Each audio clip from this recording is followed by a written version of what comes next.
Elderly couple dies in wildfires. They were happy until the last minute, son says. An elderly Napa County couple found dead from the devastating wildfires sweeping Northern California were happy right up until the last minute, one of their sons told ABC News. Officials identified Charles and Sara Rippey as two of the 15 people killed from the 17 fires consuming over 115,000 acres across the state. Charles Rippey, who turned 100 in July, had been married to Sara Rippey for 75 years, one of their sons, Mike Rippey, told ABC News. The couple met as children in Wisconsin. Mike Rippey, the oldest of 5 siblings, said his mother was paralyzed. She had a stroke about 5 years ago, and there was no way she was getting out of this fire. And my father was sleeping in a different room, and we found him halfway to her room. And so he never made it to her room, Mike Rippey said. But even if he had made it, there was no way he was gonna leave her. So neither one of them was getting out.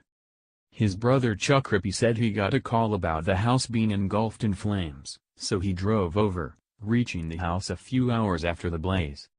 If they had gotten out, in their elderly state, somehow, they would have gotten grilled out here, Chuck Rippey said. That's how bad it was. Because of the high winds, all the firefighters, I talked to a bunch of them, were trying to save lives.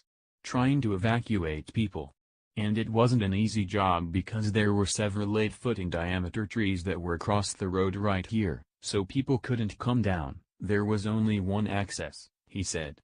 People just jumped in their ponds and stuff and waited for the helicopter. That's the only refuge they could find.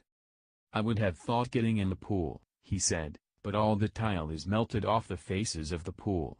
There was no place to hide, there was no place to go. If you put your head above water, it would have been burned off. Just like a blowtorch. Mike Rippey said of his parents, they lived a long life. It was a great life and they were happy right up until the last minute. And you just have to look at that and just, be happy that that's what happened and they died together and they never wanted to leave each other, he added. So it was almost impossible for any of us to visualize one of them dying first. ABC News' Nick Watt, Alyssa Pone and Catherine Carroll contributed to this report.